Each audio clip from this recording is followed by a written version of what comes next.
heard this thing, and that was a story, and in that story, this whole KGF part was the smallest, I think. It was a very small part. Right. Very small, and it is such huge thing. Trust me when I say this. When people are talking about KGF and they say it's huge, massive, and all, Yeah.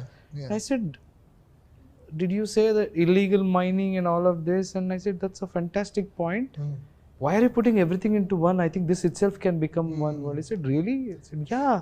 Everything is so nice. Whatever you're talking, Right. there are like so much in one this thing." And then he said, "Okay, let me think about it." And then, of course, he would have had his idea, but I got to know that whatever he has in his mind, I know it. I think we generally discuss. It's like on another level. Wow. So the KGF, what people are enjoying, this country is celebrating. That is the smallest part in the narration what he gave. Wow. Wow. Am I right? I think so. Yes.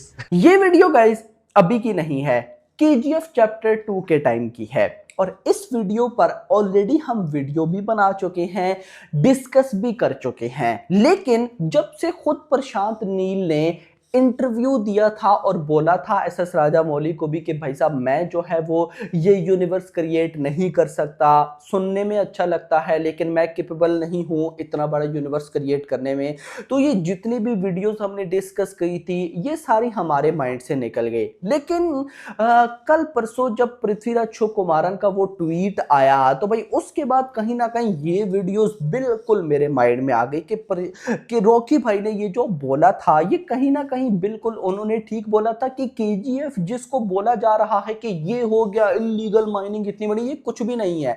Prashanth Neel की narration का ये एक छोटा सा part है, अभी देखो ये आगे करता क्या है। तो गाइस अभी आप में से बहुत से भाई लोग दोस्त पूछ रहे थे कि भाई पृथ्वीराज कुमारन का वो ट्वीट आया कि भाई साहब ये यूनिवर्स होने वाला है एटसेट्रा, तो उसके बाद से सोशल मीडिया पे हल्ला गुल्ला एटसेट्रा, आपने भी वीडियो बनाई, बट अभी और क्या न्यूज़ है, फर्दर क्या न्यूज़ है। तो गाइस ऑफ कोर्स हम भी चुप बैठने वाले तो है नहीं, अपडेट्स तो निकालेंगे, सोर्सेस से पता करेंगे कि क्या कुछ खिचड़ी पक रही है।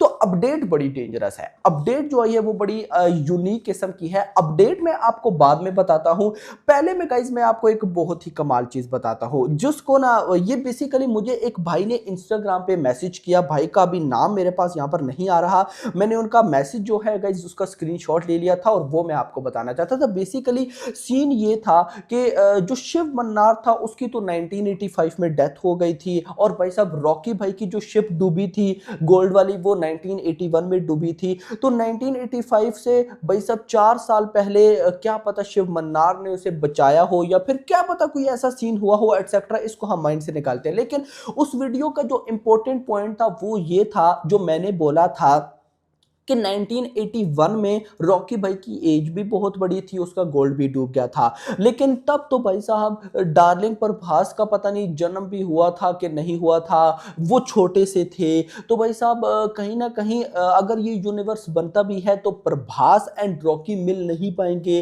क्योंकि भाई साहब प्रभास की एज इधर फ्यूचर में छोटी है और रॉकी भाई की एज बहुत बड़ी है, तो ये कहीं ना कहीं समझ में नहीं आ रहा। लेकिन यहाँ पर एक भाई ने ना मुझे बड़ा अच्छा कॉमेंट किया, वो कहते हैं कि भाई ये भी तो हो सकता है कि देवा के फादर यानी कि जो डार्लिंग प्रभास सालार के अंदर है उनके जो फादर थे धारा, जिन्होंने भाई साहब नेक्स्ट कर्ता बनना था लेकिन वो नहीं बन पाए क्योंकि शिव मन्नार का